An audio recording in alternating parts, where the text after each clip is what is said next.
I'm going to share with you how I choose which option to trade when I decide to trade an option. There are still things that you need to be aware of when deciding to trade an option. That's why I wanted to share in this video what are the things that are important for me when I decide to choose which option I'm going to trade. But before diving into this video, if you'd like to know more about my workflow when trading options, don't hesitate to subscribe to my channel. That's really the best way to let me know that you'd like to see more videos like this one. The first thing that I'm looking at when I decide which option to trade is liquidity. Because here's the thing, there is really no point in trying to trade an option that doesn't have enough liquidity. Because even if you manage to get into a position, you probably won't be able to get out of a position with your profits. Hence why it's so important to check the liquidity beforehand. Because think about it, when there is really no liquidity for an option, it's going to be very hard for you to whether get in and get out and with your profits. Because there are so many stocks and so many options out there that there is really no point in trying to choose an illiquid option. It's really better for you to choose a liquid option or a liquid stock because at least you'll have a better price and you'll have a fair price when you try to get into a position and trying to get out of the position. But the question then becomes, how do we know if an option is actually liquid or if an option is actually illiquid?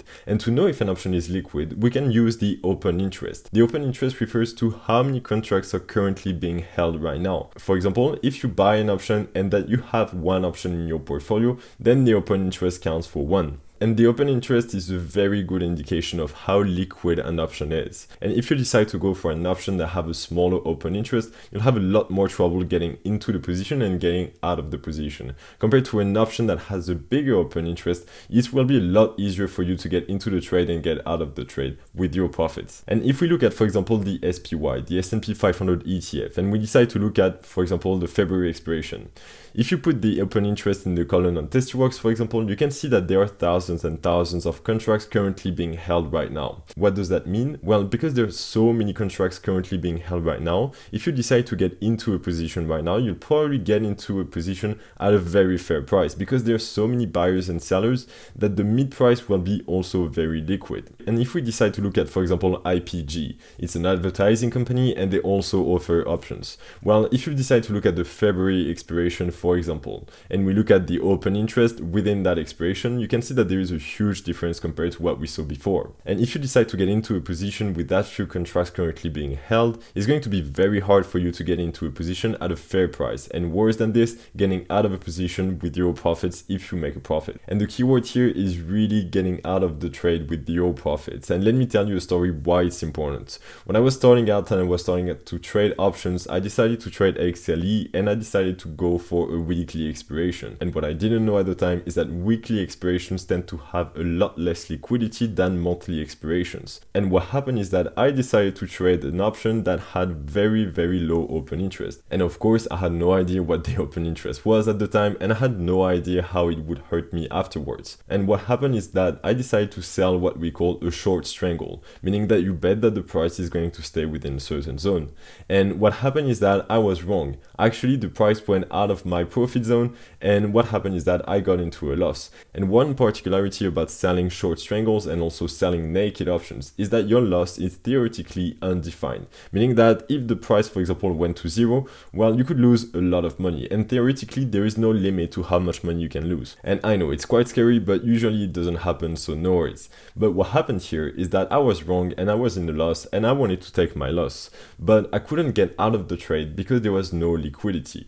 And what happened is that I was stuck in a trade in a loss and I could see the stock price falling and I had no way of getting out of my trade. So what did I do? Well, because there was such a low open interest, there was really no one willing to take the other side of the trade when I tried to close out my position for a loss. So I had to really pay a huge price to buy back my short strangle, and it really even deepened my loss. And that trade was a great lesson for me and really taught me about the open interest and the importance of liquidity. And since then, I can assure you that I've always checked the open interest each and every single time when I try to trade an option. And is there a threshold that you should respect when you're trying to enter a trade? Is there a number of contracts currently being held right now that you shouldn't go under? And personally, to me, I think that 200 contracts currently being held for one particular option is really the threshold that I won't go under. And if there is an option that has an open interest less than 200, I won't trade it. And it's only options with an open interest more than 200 that I will maybe trade it. Hence why when you see the SPY with options having open interest of several thousands,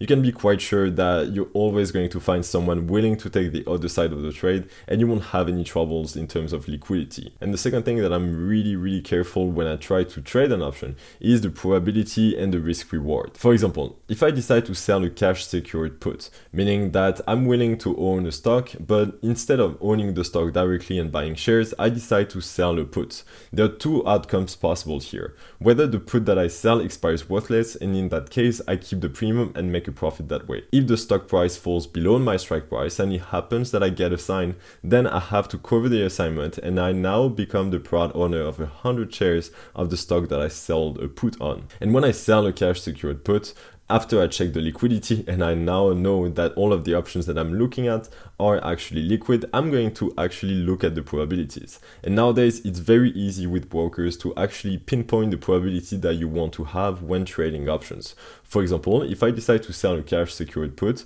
I will tend to usually aim for 84% probability of profit. And if your broker doesn't show how many probabilities of profit you can have when trying to sell an option, for example, you can just look at the delta, and the delta can refer to the probability of being in the money at expiration. And if you look at an option that has delta of 0.16, then we can say that it has a probability of expiring in the money of 16%. So for example, if you choose an option that has a delta of 0.16 and so 16% of expiring in the money, then it has a probability of expiring out of the money of 84%. So the options that usually have a delta of 16, for example, and so having probability of expiring in the money of 16% is usually the option that I tend to look at and focus on when I'm willing to, for example, sell cash secured puts. And the reason why I'm so eager to actually look at the probabilities is because I want to make sure that at least I have enough chances of seeing my put expiring worthless and so make a profit. But in the worst case scenario, I actually get a sign and I have to cover the assignments.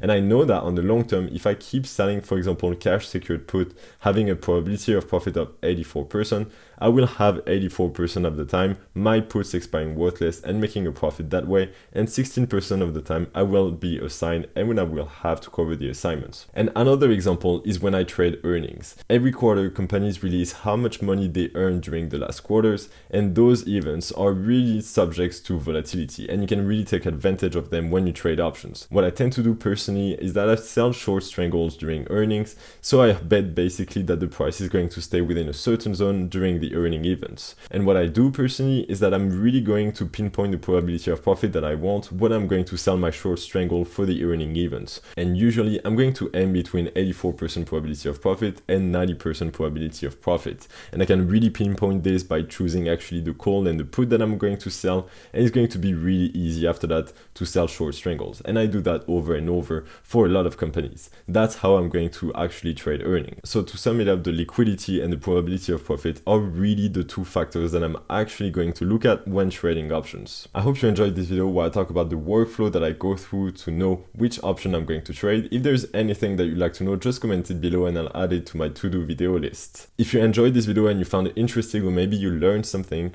don't hesitate to subscribe to my channel. As I said, it's free, it's the best support you can give me, and I'd really appreciate it. Please make good and informed decisions. I'll see you in the next video. In the meantime, I wish you all the best.